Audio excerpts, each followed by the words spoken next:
I am Rebecca from ChemKnits, and today we are going to revisit something that I did in another video, a combination of colors that broke really beautifully. And I want to see if this is something that I can recreate, because honestly I have no idea how reproducible this is. But before I explain a little bit more, I want to give a huge shout out and thank you to today's lab partner, Jill Zimmerman. Jill, thank you so much for being my lab partner today, and I really hope you're going to enjoy this video. In Dyepot Weekly 420, I stenciled onto a sock blank, didn't heat set it, and then dip dyed it into a combination of emerald green and royal purple. And the colors broke in this amazing way. Now, I already knew that a mixture of emerald green and royal purple gave these beautiful blues, muted blues in the middle from doing a triad color mixing exercise. And I guess if push comes to shove, I've known from experience that the purples strike a little bit faster and emerald green takes a while, but I was still amazed by how beautifully those colors broke with dip dyeing. The thing I didn't really know is whether or not these colors would break and give the same kind of color if I didn't already have the black dye on there. Because looking at the finished blank, it didn't look like the true black dye that I mixed with Gar Gum, that any of it like went out into the solution to be recaptured by the yarn around, but it might have been. So we didn't know what kind of bleeding we had because I had color in the dye pot. And so therefore, I'm not 100% sure what kind of colors we would get with dip dyeing to break this mixture. I know we would get something beautiful. I just don't know exactly what it would be.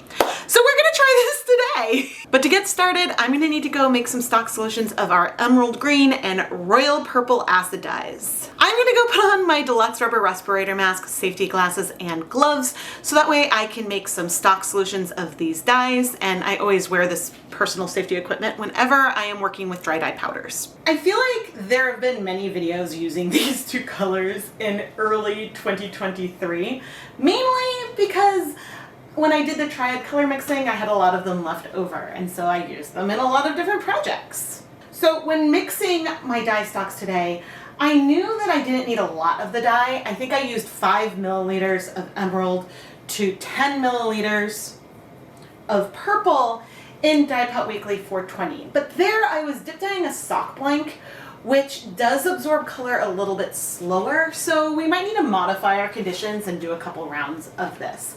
So I wanted to make sure that I would have enough dye, and I suppose a little bit extra wouldn't be that big a deal. Maybe I'd want to end up making these colors more saturated. I didn't really know.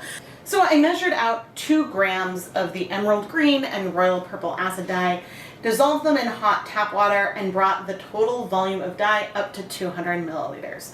I know this would be way more dye than I would, in theory, need for this project, but we can save whatever is left to use for other types of projects. I am heating up a dye bath right now that has 16 cups of tap water, and to this I'm going to add 3 tablespoons of white vinegar. This is the ratio of water to vinegar that I used in Dyepot Weekly 420, and so the colors should break well here. For our yarn today, we're going to start off dip dyeing KnitPicks Stroll fingering weight yarn. This yarn is 75% superwash merino wool, 25% nylon. I pre-soaked it in plain tap water with no acid. If you want to learn more about this yarn base, I do have KnitPicks affiliate links down in the video description. But it's sitting here with no water because I've removed it from the dye bath. Now, I currently have 3 skeins here. We're going to dip dye 2 in the first round, but the third is here in case it's ready to go, in case we need to do some other modifications. And if needed, I can go and pre-soak some more yarn so we can do some other versions of this. But I wanted to be ready to go because I didn't know if this is going to work on the first try. Because sometimes things work out when I am just flying by the seat of my pants, but then when I try to reproduce it, it can be a little trickier. So we'll see what happens. The pot is still heating up, but there's no harm in adding our dye now. I know with the sock blank, we got these beautiful colors, beautiful colors, using 1 part green, 2 parts purple. And you know what? I thought about trying to double it right away and going and dip dyeing 200 grams of yarn. Let's dip dye 100 grams of yarn first. And we're gonna use the exact same ratios as what we used in Dyepot Weekly 420, just to see what kind of color we get. Now, of course, I no longer have that sock blank. I do have a short where I unraveled it though, so you can see me unravel the sock blank from Dyepot Weekly 420. All right, but I just added 10 milliliters of the purple, and here's 5 milliliters of our green. Starting with 100 grams, we'll then be able to modify our color if we need to. And so to decide like, okay, I like this kind of separation, let's double the amount of dye when we do 200 grams. So there's no harm in starting small. Now our dye bath is definitely warm, but I think I'm gonna wait a little longer to let it get a little bit hotter before we dip dye. All right, I'm gonna reduce the heat to low. And now I'm gonna grab one skein of yarn and we're gonna start dip dyeing. And I want to go slow, but look at how beautiful this muted purple is. On its own, royal purple is really, really bright. Now, I think the reason why this worked, or hopefully will work, is that some of those emerald greens just take a while to strike. And so I'm trying to go slow. You can see we're almost getting into like a bluish gray phase here in the middle. I think because a lot of the purples are binding, and surprisingly I'm not seeing a lot of green. Oh, we're starting to see it change slowly. It's possible I'm going a little bit too fast. All right, I'm gonna go ahead and put the rest of the yarn in because you can see there is almost no dye left. We definitely have a broken color here. You can see that at the end we have so much less purple, but it's a lot less color than I guess I would have anticipated. Now, if I wished for more green in here, you know what we could do. I'm gonna let this sit, I think, for 10 minutes so it can absorb whatever color we have in here.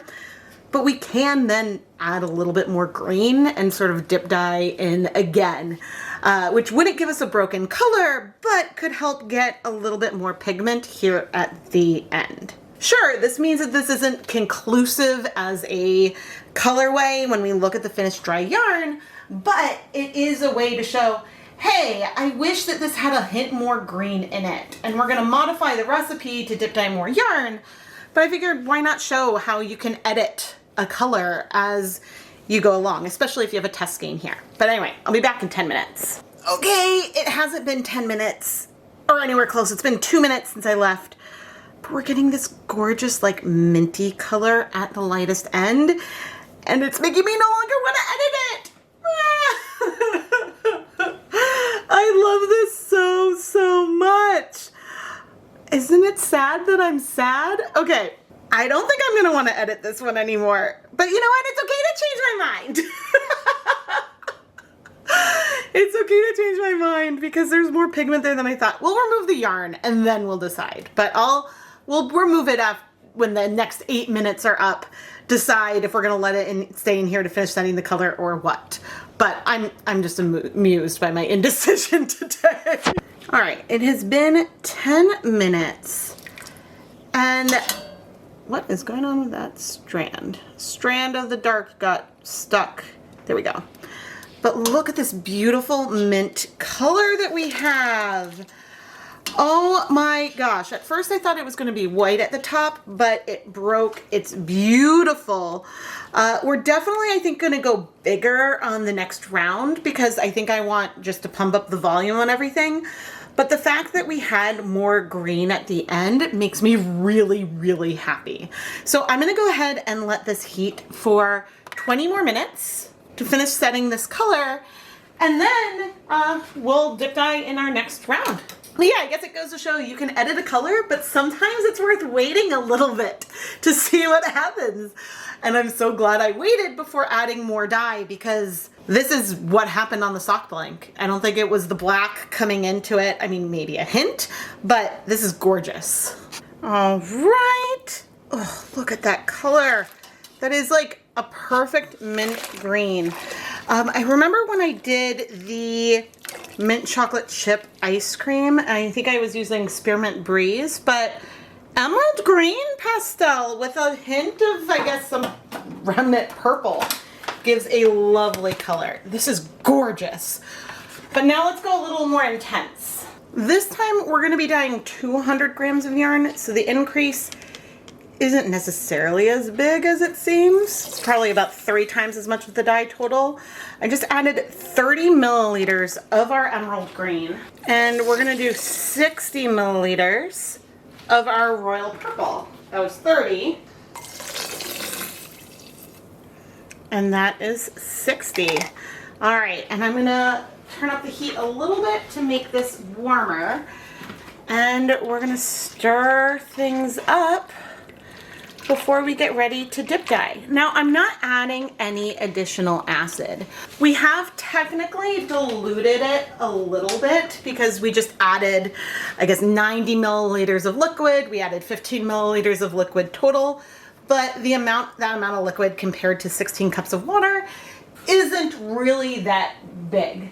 Now, there is also some water, I guess we're introducing from water that's held by the yarn, but you can reuse the same dye bath for a really long period of time, and you can keep using that acid in there over and over. Let's dip dye. I have my tongs within reach if we need that. And again, I'm gonna try to go slow. I did notice that there's elements of what we did before that looks like we got a bit of a purple glaze. And so I think royal purple might be a color that I need to play around with for glazing projects in the future, because I'm always looking for a deeper color that will strike quickly. Because, ooh, that is so pretty. Look at those greens. And the greens are definitely starting to strike, because when I lift up the yarn, you can see the greens in there. Sometimes when you're dip dyeing stuff, when you get towards the end, like you'll see like maybe a blue or something, and you'll dip into it and you'll realize, oh, that is not just staying because there's not enough acid, but that's the reason why our green is so pastel. It's because it's also striking right away. But now you can see that we just have greens left here. And so I'm going to come in, and with this lightest edge, I'm trying to keep it away from our more purple colors. But goodness, this dip dye went really fast. Really, really fast. If I wanted, I think, more of the green to be brighter, which I don't. I like that it's pastel. But if I wanted to keep more of that pigment, then I should start off with less acid. The purples likely would still start striking fast, and then the greens would take a little longer. But I'm gonna go ahead and let this sit for 30 minutes now. But that royal purple, it's striking fast enough. Again, I think that we could get a really nice glaze, because some colors, like emerald green, doesn't strike that fast, which is how we get this fairly even but beautiful light green at the end. For a glaze to like show, you know, we can see little bits of that green almost through the purple. For that to work well, you need a color that's just gonna strike really fast. And, well, I think we may have a winner here. Okay, it has been 30 minutes. I'm gonna turn off the heat. And wow, we have a lot more green than we did before. There's a hair even of some green left in the dye bath. But I'm gonna go ahead and remove this yarn. We're gonna just let that little bit of green be what it wants to be. And we're gonna set this aside to cool completely so we can wash our yarn. Sometimes emerald green can be a little bit of a bleeder or something, and so this little amount of color isn't something I am super concerned with. Fingers crossed when the washing comes, there won't be a problem, but we'll go ahead and wash all of the stock yarn together. Let's wash all of our dip dyed yarn, both our more saturated colorway. Ooh, are there more pinks that I saw at the bottom there? And our less saturated one. You know, in the more saturated colorway, I definitely feel more of those emerald notes. It's coming in, the green is coming in a lot more there. I think to be honest, this is maybe what we would have ended up with had we added more green on our first one. I think we would have felt that green more. And while I like it in the deeper one, I really like the paler one a lot. And so I'm very, very happy that this is where we've ended up. But now I am going to add a little bit of some dish soap and fill this basin up with water. All right, and let's see. I'm not anticipating any color bleeding, although we did have some green left in our second dye bath, but I'm not seeing anything come out in the water, which is always a great feeling. That always makes me happy. That means that the washing is boring instead of extra boring when I have to do a million rinses. But anyway, I am gonna go ahead and finish rinsing out the soap. Then I'm gonna go put the yarn through my spin dryer and hang it up to dry. Here is the finished yarn. And adding more dye absolutely makes a difference when you're dip dyeing in a few different ways. Not only are the overall colorways deeper when we had more dye, but the purple goes up further and it is a little bit, I guess, patchier towards the bottom is the best way I would describe it, because there's just less pigment there. And so what little pigment we had is striking faster, which leaves less to go towards the interior. But you can still see some of that unevenness in the deeper skeins. And this is the reason why I think that this color could work for glazing. Because on some areas, like right here, you see the purple just lightly on the surface of the yarn, and you can feel that green underneath. That is a glazed effect. And so I'm gonna need to try glazing with this royal purple. Maybe we should even try it over green. I don't know. All I know is that I need to try that, and I need to try playing with that with this color because it's awesome. And the hallmark of a good glaze is a color that strikes fast, super fast to the yarn, because that gives us that depth. But when you're glazing, if you want another color in there, you also want a color that takes a lot longer to absorb, like the emerald green.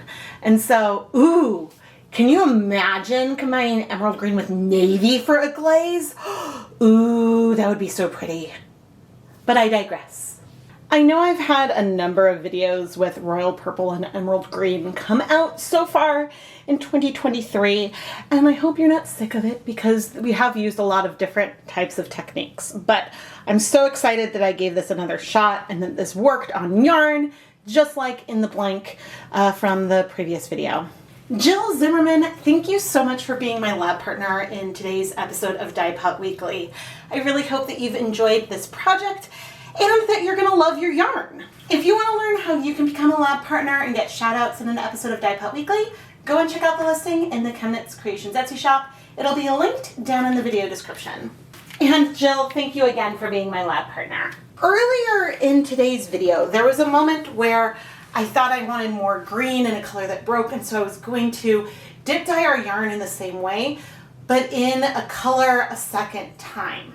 And that had me thinking, what would happen, or what kind of effect would we get if we dip dyed some yarn into 2 colors or 3 colors, but always started dipping with the same end?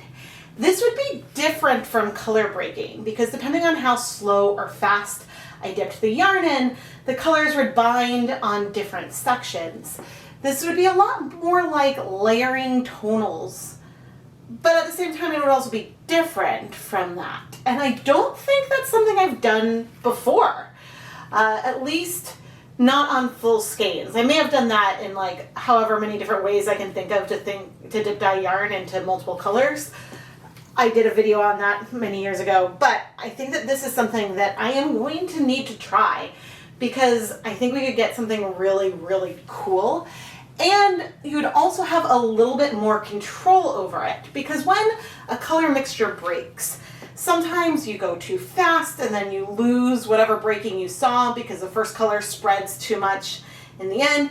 And sometimes, well, I guess that's going too slow. Other times you might go no, that's going too fast. Other times you might go too slow, and then the second color or whatever pigment is slower to bind will bind along with the other one, and so you don't capture the breaking. But if you separate the colors and the pigments to begin with, you get more control over how fast or slow you add those colors in. So would it be fake breaking? I don't know. If you want to see this video, let me know down in the comments below, and subscribe and make sure you have your notifications on so you don't miss any videos. I post at least twice a week, and I love to try out all kinds of different techniques, whether I'm refining techniques that are my favorites, or I'm trying something new, or retrying something to see if I can replicate it like I did today. I am Rebecca from ChemKnits, and thank you so much for watching.